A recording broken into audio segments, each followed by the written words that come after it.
পোশাক নিয়ে যে ধরনের কথা বললেন, তাদের ধর্মীয় স্বাধীনতাকে হরণ করার সম্পর্কিত যে ধরনের বক্তব্য দিলেন, এটাও মাননীয় স্পিকার আমরা মনে করি একটি অমার্জনীয় অপরাধ। ওনার বক্তব্যে যা বলেছেন তা আসলে সংসদীয় রীতিনীতি এবং আমাদের সাংবিধানিক অধিকার সকল কিছু সীমাকে অতিক্রম করে গিয়েছে।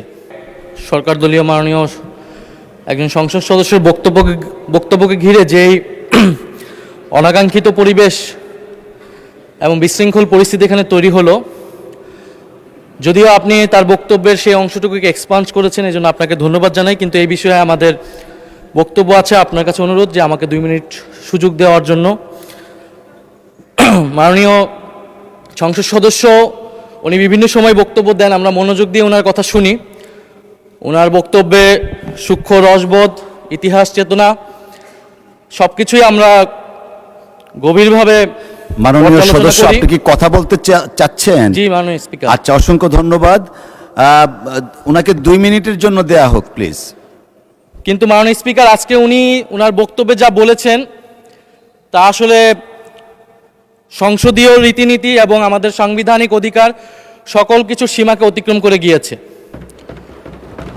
উনি ওনার বক্তব্যে প্রথমত সংসদের বিরোধী দলীয় উপনেতা ওনার স্ত্রীকে নিয়ে উনি কটাক্ষ করেছেন। মাননীয় স্পিকার, ওনার সাথে ওনার ব্যক্তিগত সম্পর্ক থাকতে পারে, ব্যক্তিগত ইতিহাস থাকতে পারে, কিন্তু সেটাকে সংসদে এনে যেভাবে কটাক্ষ করা হলো মাননীয় স্পিকার, এটা অমার্জনীয় অপরাধ বলে আমরা মনে করছি।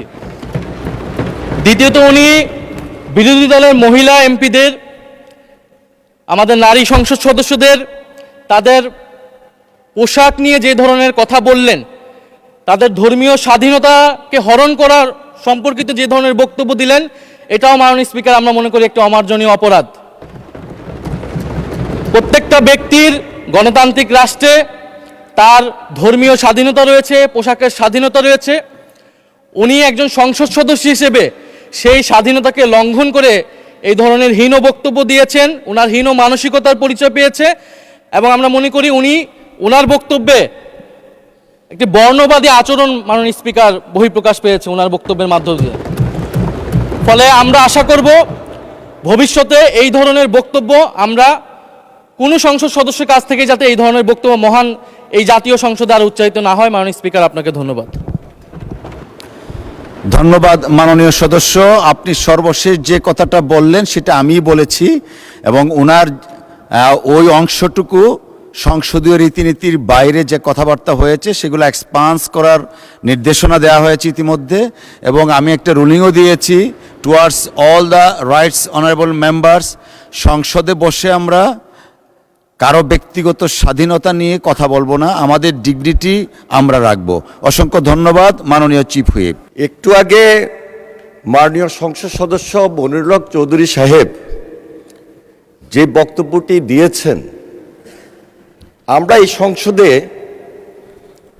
আমার 3 বার আসার সুযোগ হয়েছে মাননীয় স্পিকার।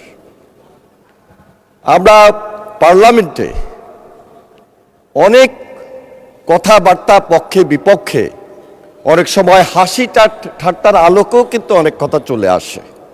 এই যে ইমিডিয়েট গত পরশু দিন আমাদের মাননীয় জ্বালানি বিদ্যুৎ মন্ত্রী সাহেব বক্তব্য রেখেছেন, এবং সেখানে বিয়ে শাদী নিয়ে ব্যক্তিগতভাবে সেখানে কথাবার্তা হয়েছে, সেখানে কিন্তু এক্সপান্সের মতো কোনো কথা আসে নাই।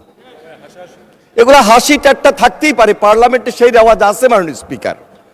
মনিরুল হক চৌধুরী এমন কোনো কথা বলেন নাই যে স্পেসিফিক কাউকে আঘাত করে এবং ব্যক্তিগতভাবে এমন কোনো কথা বলেছেন যেটার জন্য এখানে এক্সপান্স করার মতো কোনো কথা আসবে মাননীয় স্পিকার। মাননীয় মন্ত্রী, পার্লামেন্টের স্পিকারের আসন থেকে এক্সপান্স করার ঘোষণা দিয়েছি, সেই জায়গায় আবার নতুন করে আপনি জাস্টিফাই করার কিছু নেই।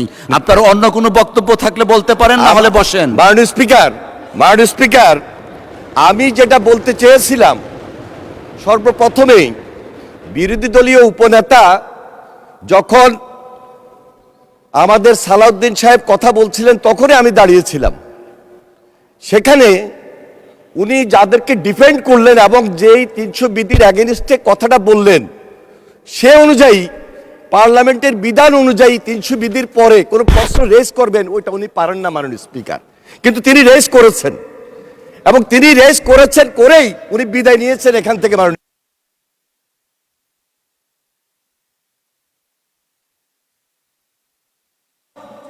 অসংখ্য ধন্যবাদ। জি জি, অসংখ্য ধন্যবাদ মাননীয় সদস্য।